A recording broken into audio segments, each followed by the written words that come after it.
बिल्कुल ऐसी सूरत नहीं है। लब्बैक वाले डरने वाले नहीं हैं, दबने वाले नहीं हैं।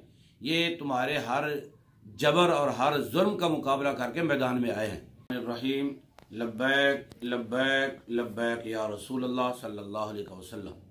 जैसा कि आप जानते हैं, आज डस्का में NA-75 के ज़िमनी इंतखाब के दौरान मुस्लिम लीग नून और तहरीक इंसाफ की खुली गुंडागर्दी सामने आई और मीडिया के ज़रिए सब ने देख ली। अभी तक ये गुंडे किसी कानूनी शिकंजे में नहीं आए। शायद कानून गरीब लोगों के लिए होता है, आम आवाम के लिए होता है, और ये वो गुंडे हैं जिन्हें हुकूमती सरपरस्ती हासिल होती है। हम कानून नाफिज करने वाले इदारों से ये अर्ज़ करते हैं, खुदारा इन गुंडों को कानूनी शिकंजे में लिया जाए और इनको इबरत का निशान बनाया जाए। और दूसरी बात, तहरीक लब्बैक के कारकुनों से मैं अर्ज़ करूँगा कि आपको मालूम है, यह तहरीक इंसाफ हो या मुस्लिम लीग नून हो, दोनों ही ख़त्म नबूवत के डाकू हैं, दोनों ही नामूस रिसालत के गद्दार हैं। ये दोनों मुत्तहिद हो गए लब्बैक के ख़िलाफ़। ये समझते हैं कि शायद हमारी गुंडागर्दी से लब्बैक वाले डर के बैठ जाएंगे। बिल्कुल ऐसी सूरत नहीं है।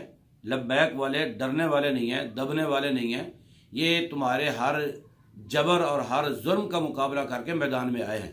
ये मत सोचना कि तुम अपनी मर्जी का नतीजा अखज़ करके इनको दीवार के साथ लगा दोगे। ऐसी सूरत नहीं है। लिहाजा अपनी मर्जी का नतीजा अखज़ करने के लिए जो कुछ तुम कर रहे हो, इस वक्त पोलिंग स्टेशन बंद करके बैठे हो, अगर ऐसी सूरत सामने आई तो ये किसी सूरत भी कबूल नहीं किया जाएगा। लब्बैक वाले मरकज़ की तरफ से कॉल का इंतज़ार करें। हम हुकूमत से कहते हैं, हमें एहतजाज पर मजबूर न करें, हमें मैदान में निकलने पर मजबूर न करें। हमारा जो हक़ है वो हम अपना हक़ महफूज रखते हैं, हम अपना हक़ लेना चाहते भी हैं, लेना जानते भी हैं। लिहाजा लब्बैक वाले मरकज़ की तरफ से कॉल का इंतज़ार करें। लब्बैक लब्बैक लब्बैक या रसूल अल्लाह।